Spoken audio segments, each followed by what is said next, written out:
যখন আমরা অভিযান পরিচালনা করি অবশ্যই আমাদের প্রত্যেক সদস্যের কাছে র্যাবের কোটি থাকে, এটি হচ্ছে প্রথম আইডেন্টিফায়ার।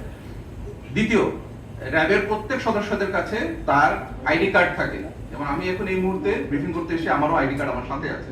তো এমন প্রত্যেক র্যাব সদস্যের কাছে র্যাবের যে হলোগ্রাম স্টিকার সংযুক্ত যে আইডি কার্ড, এই আইডি কার্ড সাথে থাকবে।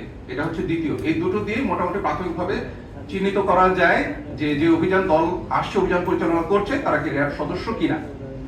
যদিও কোটিটা হয়তো বাহিরে বানানো যেতে পারে বা কাছাকাছি রকমের একটা তারা উপস্থাপন করতে পারবে, কিন্তু এই র্যাবের যে আইডি কার্ড হলোগ্রাম স্টিকার যুক্ত, এটা তারা উপস্থাপন করতে পারবে না। তাই এই দুটো দিয়ে প্রাথমিকভাবে চিহ্নিত করা যেতে পারে যে কে এক আসল র্যাব সদস্য বা কোনটি ভুয়া র্যাব পরিচয়ে এরকম অপরাধ সংঘটিত করছে।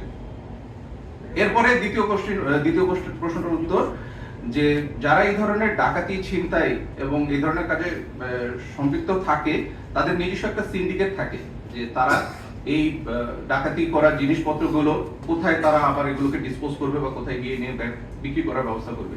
তো সেক্ষেত্রে আমাদের গোয়েন্দা নজরদারি চলমান থাকে এবং সেখান থেকেও আমরা অনেক সময় আপনারা দেখবেন যে ডাকাতি পরবর্তী সময় ডাকাতির মাধ্যমে যে তারা যে ধরনের জিনিসপত্রগুলোকে নিয়ে যায়, মানুষের কাছ থেকে ছিনিয়ে নিয়ে যায়, সেগুলোকে আমরা উদ্ধার করতে সক্ষম হই।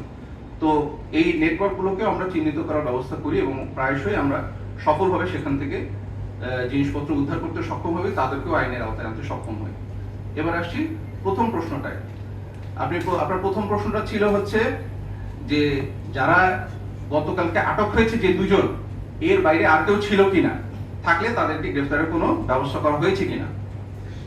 এই গতকালকে যখন আমরা এই অভিযানটা পরিচালনা করেছি, তখন আমরা যে মূল হোতা তাকে হাতে নাতে গ্রেফতার করেছি এবং এটি একটা বাজার এলাকায় ছিল।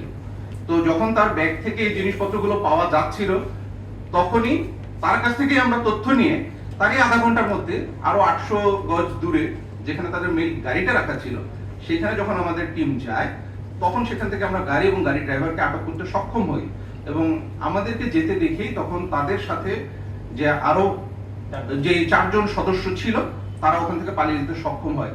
কিন্তু আমরা তাদের তথ্য উপাত্ত প্রাথমিক জিজ্ঞাসাবাদে সংগ্রহ করতে সক্ষম হয়েছি। আমরা চেষ্টা করছি তাদেরকেও যত দ্রুত সম্ভব আইনের আওতায় আনার।